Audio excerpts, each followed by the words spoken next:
An Inhabitant of Carcosa by Ambrose Bierce. For there be divers sorts of death, some wherein the body remaineth, and in some it vanisheth quite away with the spirit. This commonly occurreth only in solitude, such is God's will, and none seeing the end, we say the man is lost, or gone on a long journey, which indeed he hath. But sometimes it hath happened in sight of many, as abundant testimony showeth. In one kind of death the spirit also dieth, and this it hath been known to do, while yet the body was in vigor for many years. Sometimes, as is veritably attested, it dieth with the body, but after a season is raised up again in that place where the body did decay.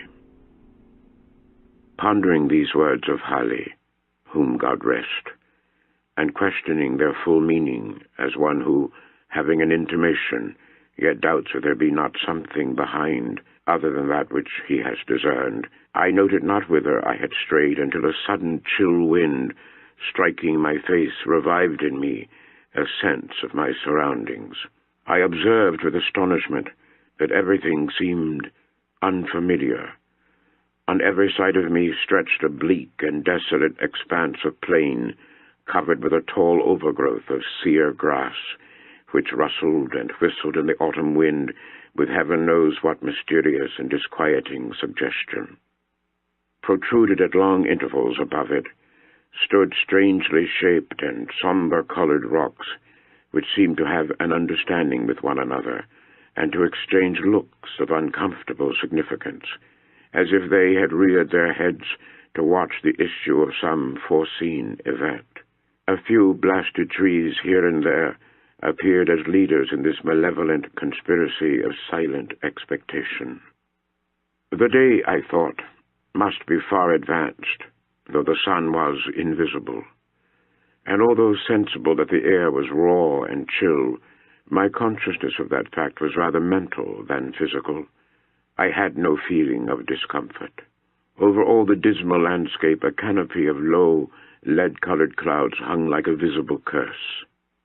In all this there were a menace and a portent, a hint of evil, an intimation of doom. Bird, beast, or insect, there was none. The wind sighed in the bare branches of the dead trees, and the gray grass bent to whisper its dread secret to the earth. But no other sound nor motion broke the awful repose of that dismal place. I observed in the herbage a number of weather-worn stones, evidently shaped with tools. They were broken, covered with moss, and half sunken in the earth. Some lay prostrate, some leaned at various angles. None was vertical. They were obviously headstones of graves, though the graves themselves no longer existed as either mounds or depressions. The years had leveled all. Scattered here and there, more massive blocks showed where some pompous tomb or ambitious monument had once flung its feeble defiance at oblivion. So old seemed these relics, these vestiges of vanity and memorials of affection and piety, so battered and worn and stained, so neglected, deserted, forgotten the place, that I could not help thinking myself the discoverer of the burial ground of a prehistoric race of men whose very name was long extinct. Filled with these reflections, I was for some time heedless of the sequence of my own experiences, but soon I thought, how came I hither? A moment's reflection seemed to make this all clear and explain at the same time, though in a disquieting way, the singular character with which my fancy had invested all that I saw or heard. I was ill. I remembered now that I had been prostrated by a sudden fever, and that my family had told me that in my periods of delirium I had constantly cried out for liberty and air, and had been held in bed to prevent my escape out of doors. Now I had eluded the vigilance of my attendants, and had wandered hither to To where? I could not conjecture. Clearly, I was at a considerable distance from the city where I dwelt, the ancient and famous city of Carcosa. No signs of human life were anywhere visible nor audible. No rising smoke, no watchdog's bark, no lowing of cattle, no shouts of children at play.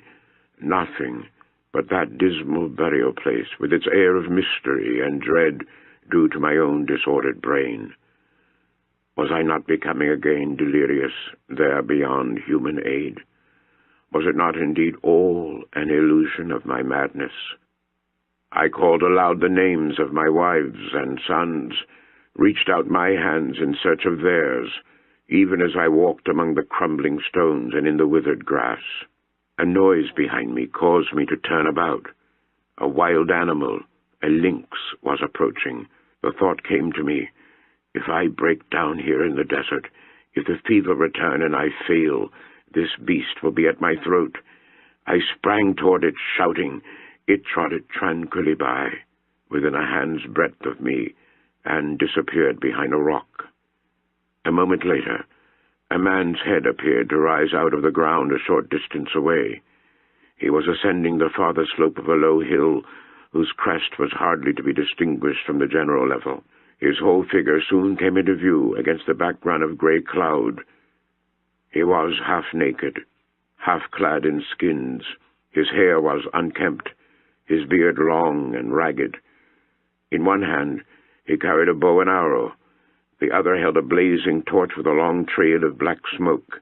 He walked slowly and with caution, as if he feared falling into some open grave concealed by the tall grass.